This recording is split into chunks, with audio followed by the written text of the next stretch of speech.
Bismillahirrahmanirrahim. Assalamualaikum warahmatullahi wabarakatuh. Assalamualaikum warahmatullahi Waalaikumsalam wabarakatuh. warahmatullahi wabarakatuh. Selamat siang teman-teman semua. Semoga dalam keadaan sehat selalu. Baik, ini kuliah perdana kita ya untuk mata kuliah kultur jaringan. Jadi untuk mata kuliah kultur jaringan ini diambil di semester genap ya, semester 4. Kemudian untuk tahun ini ya, untuk semester ini ada 3 kelas, kelas Agro A, B, dan C.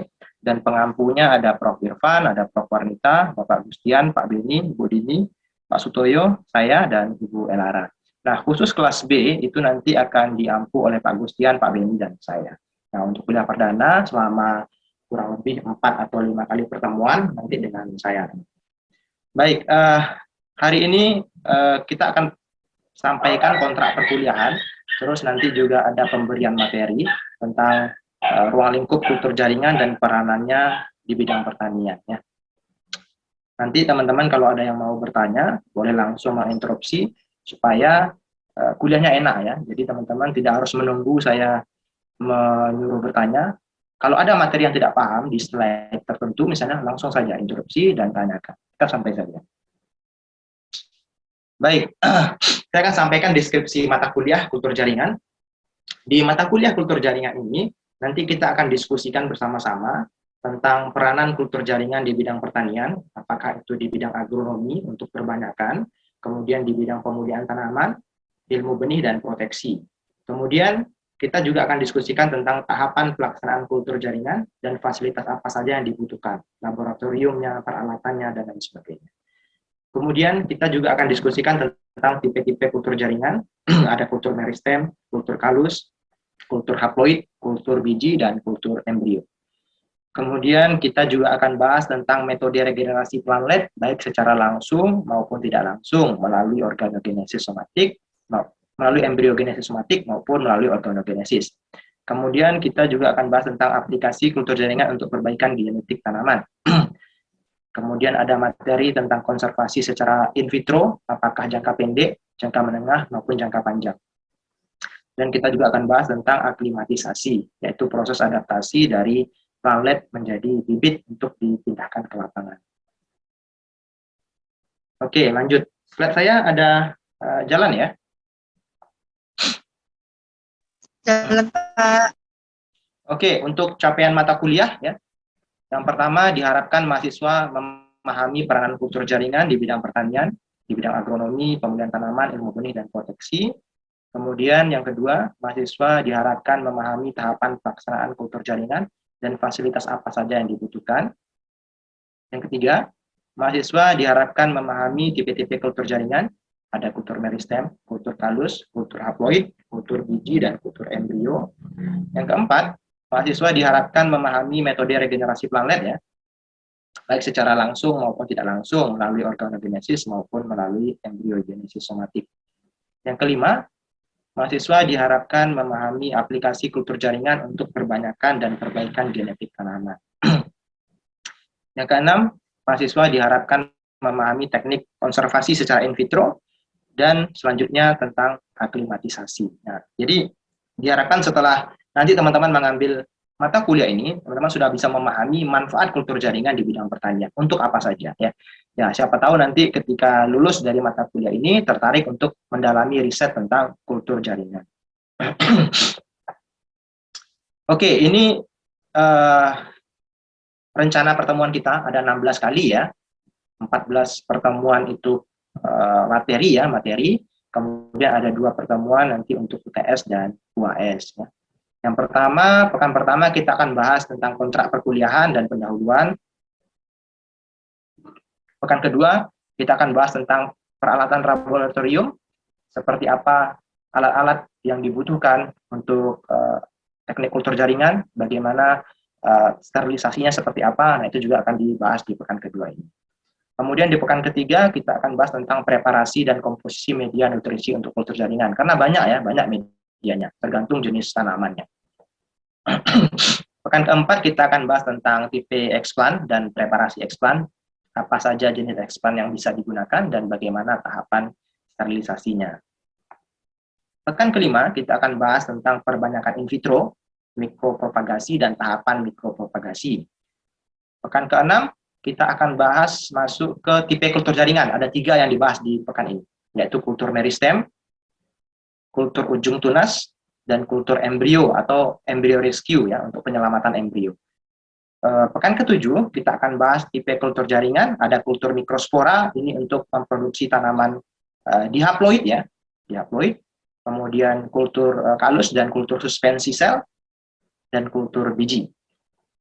Setelah itu ada ujian tengah semester. Nah, di sela-sela 7 materi ini nanti akan ada kuis ya, 1 atau 2 kali kuis. Yang tujuannya untuk merefresh lagi supaya teman-teman tidak susah nanti ketika ujian.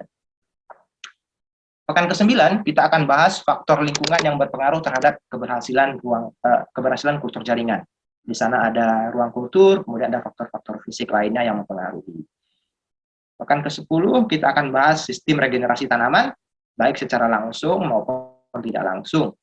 Pekan ke-11 kita akan bahas aplikasi kultur jaringan untuk perbanyakkan tanaman, secara mikropropagasi ataupun melalui organogenesis maupun embryogenesis somatik.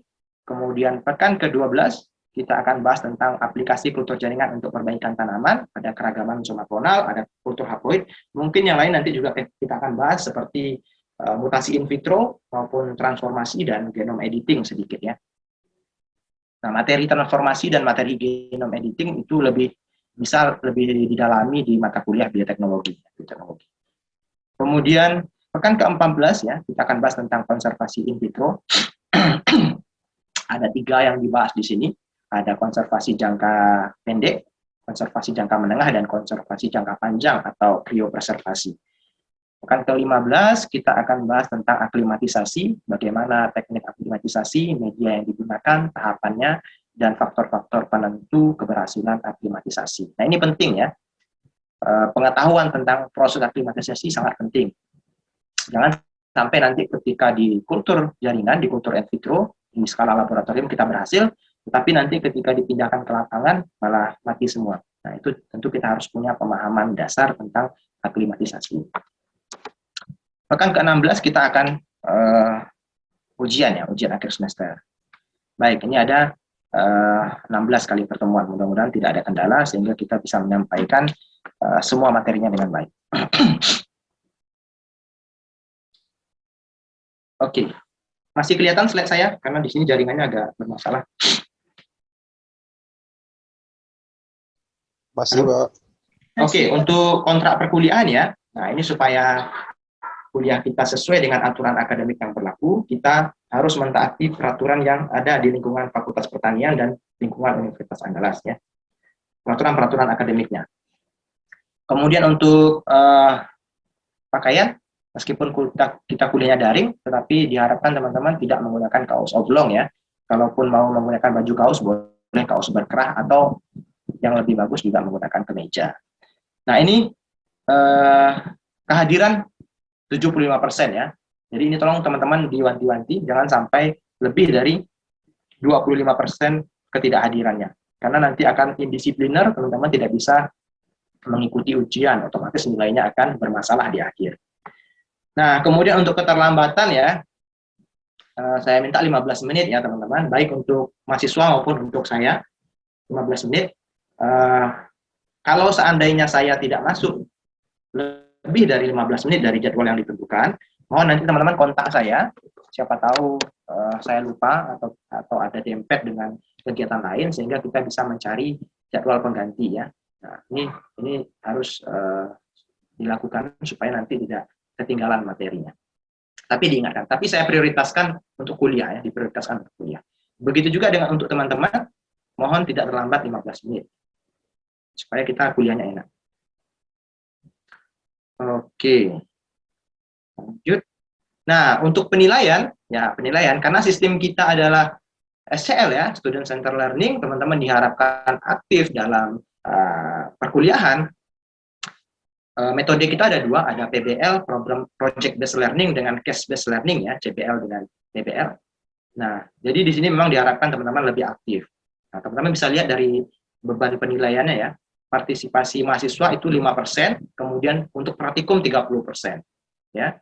Dan untuk tugas secara mandiri ataupun nanti kelompok itu 10%. Jadi totalnya active learning itu totalnya ada sekitar 45%. Dan untuk praktikum, ini tolong benar-benar diwanti-wanti ya, praktikum 30% ini menentukan nilai akhir. Jangan nanti ketika teman-teman bermasalah di praktikum, itu nilai akhir juga bermasalah. Jadi tolong di praktikum maksimal. Nah, karena dalam pandemi COVID ini, untuk praktikum nanti mungkin kita harus set waktunya, dan kita harus minta izin kepada fakultas. Ya, minta izin kepada fakultas bagaimana prosedurnya, supaya teman-teman tetap bisa praktikum di kampus ya, sesuai dengan protokol kesehatan yang ada. Kemudian untuk ujian akhir semester 25%, kemudian ujian tengah semester 25%, dan kuis selama 2 atau 3 kali kuis ada sekitar 5%. Nah, ini beban penilaian. Baik, kemudian untuk buku ya, untuk buku referensi, banyak buku referensi, nanti saya akan share di WA Group, baik berbahasa Inggris maupun berbahasa Indonesia. Kemudian kita juga akan banyak membahas jurnal dan proceeding ya, sehingga teman-teman lebih terlatih untuk membaca jurnal. Siapa tahu dari membaca jurnal itu nanti akan mendapatkan ide-ide riset. Paham ya?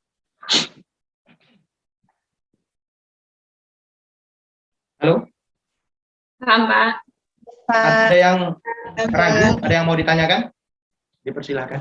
Pak, izin bertanya, Pak. Silakan. Sebelumnya perkenalkan, nama saya Awang Alhamdi, BP 108. Pak, Awang mau nanyakan mengenai kegiatan praktikum, Pak. Apakah untuk praktikum kami offline atau bagaimana, Pak? Baik, terima kasih Awang. Karena ini kegiatannya di laboratorium ya, jadi kita usahakan teman-teman dapat datang ke kampus untuk praktikum. Tentu saja kita harus atur bagaimana prosedurnya. Kami sudah diskusikan dengan teknisi dan ketua jurusan. Nah, sebenarnya sudah dikasih izin untuk praktikum di kampus, tetapi teman-teman harus swab test ya, harus swab test.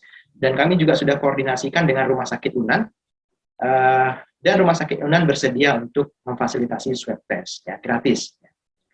Jadi teman nanti kalau datang ke kampus bisa swab test, setelah hasilnya keluar dan negatif ya, mudah negatif, baru kita bisa melaksanakan praktikum. Tetapi mungkin praktikum akan dipadatkan waktunya. Yang biasanya praktikum itu 2 bulan, 3 bulan, mungkin ini nanti akan dipadatkan menjadi 2 sampai 3 minggu saja. Ya, harap dimaklumi karena kondisi COVID juga. Begitu ya. Yang mudah-mudahan tidak ada masalah nanti ketika kita minta izin ke fakultas ya, ke dekan. Ada lagi yang mau ditanyakan? Dipersilakan. Sebelum kita masuk ke materi pertama.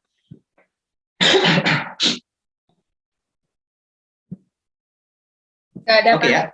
Oke, lanjut. Baik, kita masuk materi pertama. Ini materi pendahuluan saja supaya teman-teman mengetahui seperti apa aplikasi kultur jaringan itu di bidang pertanian ya. Nanti bertanya ya, kalau ada yang tidak paham bertanya. Jangan ditunggu-tunggu saya menyuruh bertanya. Oke. Baik. Kultur jaringan tanaman. Nah, kalau kita baca beberapa literatur ya, banyak definisi kultur jaringan itu. Tetapi saya ambil definisi yang paling komprehensif, yang paling mewakili dari beberapa literatur yang saya baca. Kultur jaringan tanaman adalah teknik isolasi bagian tanaman, apakah itu protoplas, sel, jaringan, atau organ tanaman, dan menanam bagian tersebut pada kondisi yang terkendali, yang memungkinkan untuk bermultiplikasi atau tumbuh, berkembang biak, atau beregenerasi membentuk tanaman utuh pada keadaan aseptik. Nah, ini ada beberapa tulisan yang saya warnai ya. Ada kondisi yang terkendali, kemudian multiplikasi, beregenerasi, dan aseptik. Nah, konsep kultur jaringan itu sebenarnya mirip seperti perkembangbiakan vegetatif. Contohnya stek ya, ada stek batang, ada stek akar, kemudian ada stek daun ya, atau vegetatif yang dilakukan secara sengaja, contohnya cangkok ya. Nah, itu sama konsepnya dengan kultur jaringan. Tetapi bedanya, kalau kita menggunakan kultur jaringan, kita bisa menggunakan berbagai macam bahan tanam. Tidak hanya yang ukurannya besar, tapi kita bisa menggunakan dari ukuran tingkat sel. Contohnya apa? Protoplas ya. Protoplas ini naked cell, sel yang telanjang, sel yang kehilangan dinding selnya. Bahkan sel yang sudah kehilangan dinding sel pun itu bisa menjadi tanaman utuh. ya. Kemudian ada sel, jaringan, atau organ tanaman. Kelopak bunga misalnya, yang tidak ada titik tumbuh di sana, itu bisa beregenerasi jadi tanaman baru. Atau ujung daun, atau ujung pucuk, atau bahkan sampai ke polen, ya, polen, serbuk sari yang seperti tepung itu. Nah, itu bisa menjadi tanaman utuh. Bermultiplikasi ini artinya bertambah banyak. Dari satu bagian bisa menjadi puluhan, ratusan, ribuan, bahkan jutaan tanaman. Nah, itu manfaat dari kultur jaringan. Jadi dia dari satu bahan tanam bisa mendapatkan banyak propagul baru.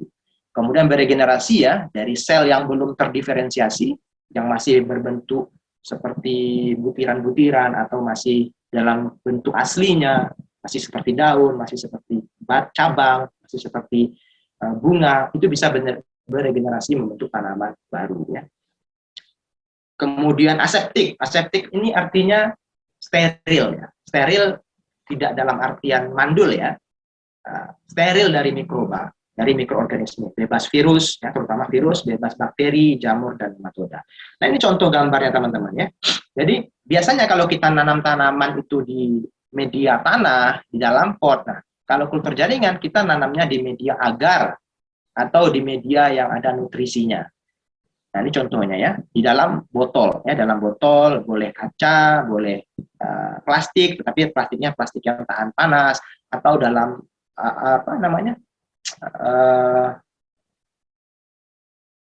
aluminium, ya, wadah aluminium juga bisa, tergantung tujuannya. Nanti saya akan jelaskan kapan wadah aluminium bisa kita gunakan, untuk tujuan apa. Ini contohnya, ya. Jadi kita menanamnya di laboratorium. Oke, lanjut. Nah, ini karakteristik kultur jaringan, atau dikenal juga dengan kultur in vitro. Jadi nanti kalau teman-teman baca literatur, ada kultur in vitro, itu sama dengan kultur jaringan atau tissue culture. Nah, karakteristik kultur in vitro atau kultur jaringan yang pertama, kultur sel pada kondisi sintetik, pada tabung, plastik, atau kaca. Jadi nanamnya bisa ditabung, boleh transparan, yang bisa melewati cahaya, boleh tidak, tergantung tujuannya. Kemudian boleh menggunakan gelas kaca atau botol kaca, boleh menggunakan plastik dengan catatan kalau plastik itu harus tahan panas, ya, plastik tahan panas, karena nanti perlu sterilisasi terhadap wadahnya. Kemudian proses pertumbuhan sel atau tanaman secara sintetik di laboratorium, jadi tidak di alam terbuka, tapi di kondisi laboratorium yang keadaannya dikendalikan, apakah itu cahayanya, suhunya, nutrisinya, zat pengatur tumbuhnya, itu diatur sedemikian rupa. Kemudian tercukupi media nutrisi, ya, jadi perlu penambahan unsur hara, terutama hara-hara esensial yang ada 16, ya, 16 kalau saya tidak salah, 16 unsur hara esensial, itu harus tercukupi kebutuhannya. Nah, terbebas dari segala mikroorganisme, steril, nematoda, jamur, bakteri, dan virus. Kemudian lingkungan tumbuhnya terkontrol atau optimal, tadi sudah saya jelaskan, cahayanya, suhunya, ya, nutrisi, dan lain sebagainya. Kemudian pola perkembangan normal tanaman dapat dimodifikasi, ya. Yang awalnya mungkin tanamannya tumbuh dengan cepat, ini bisa kita modifikasi, diperlambat. Atau tanamannya yang jumlah tunasnya cuma satu, bisa kita perbanyak menjadi lebih dari satu. Nah, tentu dengan pengaturan lingkungan tumbuhnya. Kemudian kita juga bisa melakukan manipulasi pada genetik tanaman untuk perbaikan, ya, untuk perbaikan genetik. Biasanya ini dalam program pemulihan tanaman. Oke, nah ini contoh gambarnya. Ini kultur jaringan di wadah kaca, ya. Jadi tanamannya tumbuh di sini. Medianya bukan menggunakan media pasir, tetapi menggunakan larutan hara, apakah diperkaya dengan agar maupun tidak.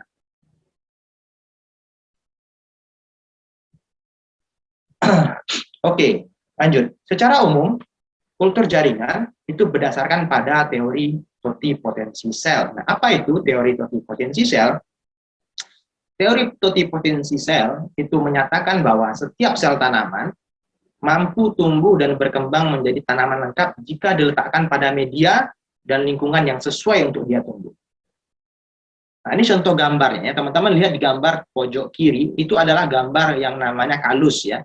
Kalus itu adalah sel yang belum terdiferensiasi, sel yang belum tahu mau menjadi apa. Nah, secara mudahnya teman-teman bisa lihat waktu mencangkok. Nah, waktu mencangkok, di bekas luka cangkok akan muncul gumpalan-gumpalan sel, itu kalus. Nah, di kultur jaringan menggunakan istilah yang sama. Jadi sel ini belum tahu mau menjadi apa. Nah, ketika sel ini ditempatkan pada kondisi atau lingkungan yang sesuai, maka dia akan bisa berkembang, membentuk embrio. Nah, gambar yang di tengah ini adalah embrio. Berada di fase kotiledon ya, pada tanaman dikotil. Bentuknya sudah berbeda. Yang awalnya kalus itu belum jelas mau jadi apa bentuknya, masih butiran-butiran seperti ini. Kemudian di fase lanjutan terbentuk struktur yang lebih nampak ya, simetris. Nah, ini kotiledon ya, kotiledon.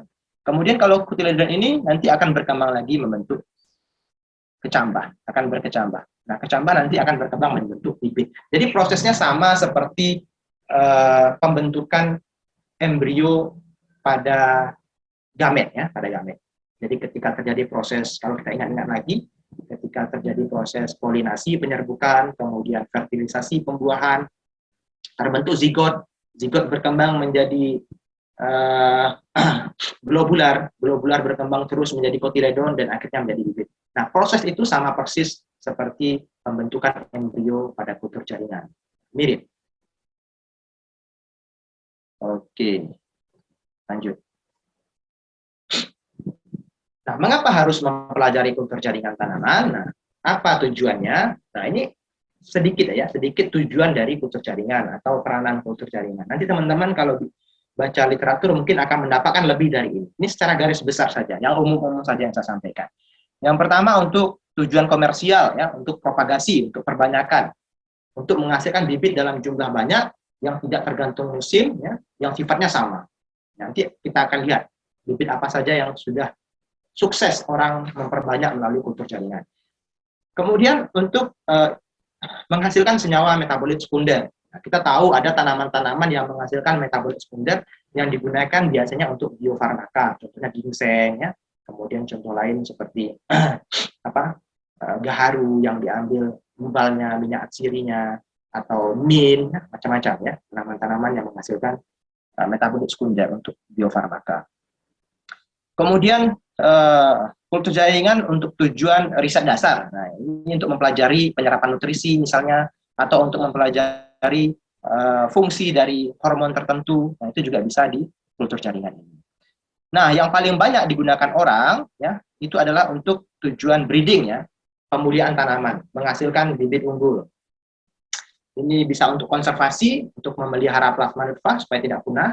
Kemudian untuk menginduksi keragaman genetik ya, genetic variability, sehingga keragaman genetik yang diperoleh itu banyak, dan dari keragaman genetik itu nanti akan diseleksi untuk dipilih tanaman-tanaman dengan karakter yang diinginkan. Kemudian untuk hibridisasi ya, hibridisasi somatik ya, atau persilangan sel somatik, biasanya kita kenal hanya hibridisasi pada sel gamet.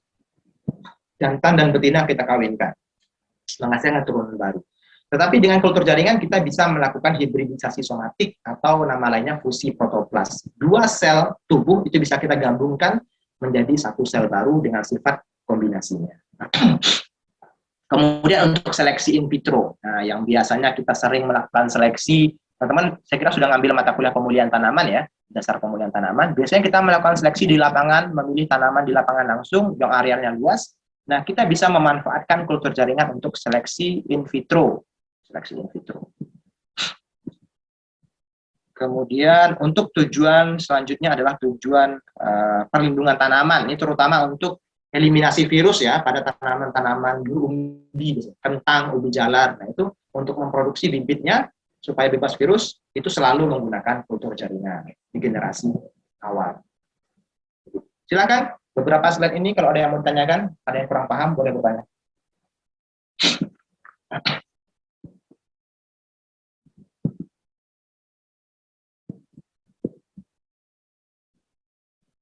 Cukup? Cukup paham yang saya sampaikan? Cukup, Pak. Cukup, Pak. Oke. Nah, oke, kita bahas satu persatu ya. Yang pertama, aplikasi teknologi kultur jaringan untuk perbanyakan tanaman. Nah, teman-teman lihat ini, ada pisang ya, ada pisang. Nah, biasanya kalau kita di kampung kan, masyarakat menanam pisang dari anakannya ya, dari tunas yang muncul dari umbi, dari kom atau dari kom ya, dari kom. Tetapi dengan kultur jaringan, kita bisa memanfaatkan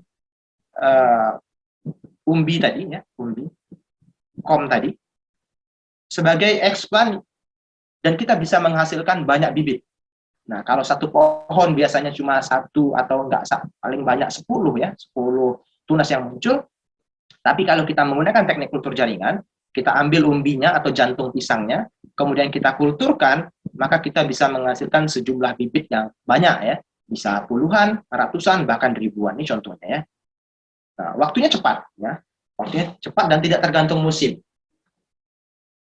Yang paling penting adalah sifatnya sama dengan induknya. Nah, kenapa sifatnya sama dengan induknya? Karena kita ambil bagian sel tubuhnya, sel somatik. Teman-teman ingat lagi pelajaran biologi ya, bahwa pada sel tubuh atau sel somatik itu terjadi pembelahan mitosis. Nah, di mana pembelahan mitosis itu sifatnya akan sama dengan induknya karena tidak terjadi segregasi ya, tidak terjadi segregasi atau perubahan pada materi genetiknya, sehingga sifatnya akan sama. Nah, menguntungkan sekali ya. Satu tetua unggul bisa kita perbanyak dalam waktu singkat, jumlahnya banyak dan sifatnya tetap sama, kecuali kalau terjadi variasi somaklonal ya yang tidak diharapkan. Itu lain cerita. Oke, lanjut. Kemudian aplikasi teknologi kultur jaringan untuk perbaikan genetik tanaman. Ini untuk peneliti-peneliti yang bekerja dengan breeding ya, dengan program pemulihan tanaman. Nah, ini contohnya pemanfaatan variasi somaklonal yang harusnya ini tidak kita inginkan, variasi somaklonal yang terjadi di kultur jaringan. Nah, ini bisa menjadi keuntungan tersendiri untuk menghasilkan varietas-varietas unggul baru. Nah, ini contohnya. Atau bisa juga kita integrasikan dengan mutasi breeding, misalnya kita berikan radiasi UV atau radiasi sinar gamma, atau kita berikan bahan kimia seperti IMS, etil metansulfonat, yang memang sengaja kita beri untuk merubah komposisi genetik. Nah, kalau komposisi genetik dari suatu tanaman itu berubah, maka karakter yang muncul kemungkinan juga akan berubah, karena ekspresinya akan berbeda. Oke. Untuk transformasi, ya, maupun genome editing juga menggunakan teknik kultur jaringan ini sebagai alat bantu, ya, alat bantu. Nah, ini yang ketiga, aplikasi teknologi kultur jaringan untuk produksi metabolit sekunder ya. Nah, ada tanaman-tanaman yang harus kita rawat sampai tahunan sebelum kita panen. Apa contohnya? Ginseng ya, teman-teman. Ginseng itu bisa kita panen kalau saya tidak salah 3 sampai 5 tahun setelah tanam. Baru kita bisa mendapatkan metabolit sekunder yang ada di dalam umbinya, di dalam akarnya, umbi akarnya. Nah, menggunakan teknologi kultur jaringan, kita bisa melakukan kultur sel atau kultur suspensi sel di dalam bioreaktor. Nah, ini bioreaktornya ya. Nah, ini saya sampaikan tadi di gambar paling bawah itu bioreaktor yang wadahnya aluminium itu. Jadi tidak harus kultur jaringan itu menggunakan wadah transparan. Jadi untuk kultur suspensi sel kita menggunakan bioreaktor yang wadahnya tidak terkena cahaya ya, tidak terkena cahaya. Nah, nanti selnya akan diproduksi secara massal menggunakan kultur cair. Nah, sel-sel tersebut akan diekstrak metabolit sekundernya, sehingga kita bisa menghasilkan metabolit sekunder dalam jumlah banyak dalam waktu yang singkat. Tidak harus menanam di tanah, menunggu tahunan baru kita panen. Nah, ini contohnya di Litospermum ini adalah tanaman asli dari Amerika kalau saya tidak salah ya. Ini untuk antivirus, jadi diambil akarnya untuk antivirus. Dan butuh waktu yang sangat lama agar dia bisa dipanen. Nah, oleh karena itu dimanfaatkan kultur in vitro untuk produksi selnya, ya, produksi selnya. Kemudian selnya baru diekstrak menghasilkan metabolit sekunder yang diinginkan. Begitu. Ada yang mau bertanya? Silakan.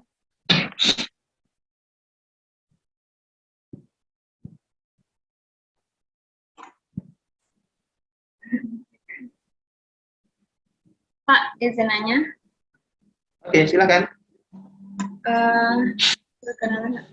Mengenai yang tadi Pak, yang sebelum ini, yang tadi itu ada Pak yang variasi somaklonal. Kan pertama konsep kultur jaringan itu menghasilkan tanaman yang seragam. Untuk beberapa tujuan menghasilkan tanaman yang di pemulihan, bagian pemulihan ya Pak ya.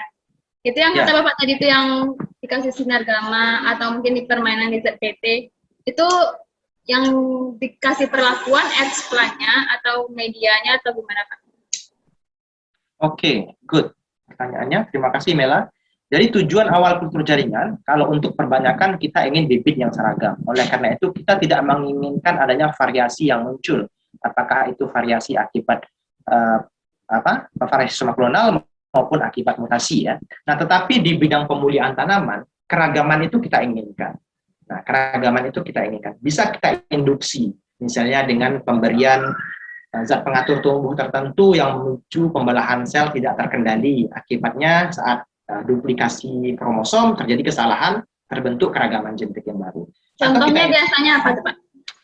Bisa menggunakan kelompok auksin ya, nanti teman-teman akan pelajari itu kelompok auksin 24D atau 2,4-D atau picloram. Ini kan auksin yang kinerjanya sangat aktif ya, yang kerjanya sangat aktif, yaitu terjadi pembelahan sel yang cepat, tidak terkendali pembelahan selnya. Kemudian jika proses duplikasinya terjadi kesalahan, maka akan terjadi perubahan genetik pada turunannya. Begitu. Jadi bisa disebabkan oleh zat pengatur tumbuh, bisa disebabkan oleh memang diberikan mutagen. Contohnya, kalau zat pengatur tumbuh itu diberikan ke media ya. Kalau yang diberikan ke eksplan untuk perubahan genetik itu namanya mutagen. Mutagen bisa berupa radiasi, bisa UV, bisa sinar gamma, atau menggunakan IMS bahan kimia, macam-macam. Tujuannya beda. Yang tadi tujuannya untuk perbaikan, yang tadi tujuannya untuk perbanyakan supaya dapat bibit yang seragam. Sekarang tujuannya untuk perbaikan genetik memang diharapkan beragam. Dari keragaman itu nanti diseleksi mana yang unggul atau mana sifat yang diinginkan. Paham penjelasan saya? Paham Pak. Oke, ada lagi teman-teman yang mau bertanya? Nggak ada. Oke. Saya kira cukup ya untuk pertemuan hari ini. Terima kasih banyak teman-teman. Semoga teman-teman sehat selalu. Pekan depan insya Allah kita sambung lagi diskusi kita. Assalamualaikum warahmatullahi wabarakatuh.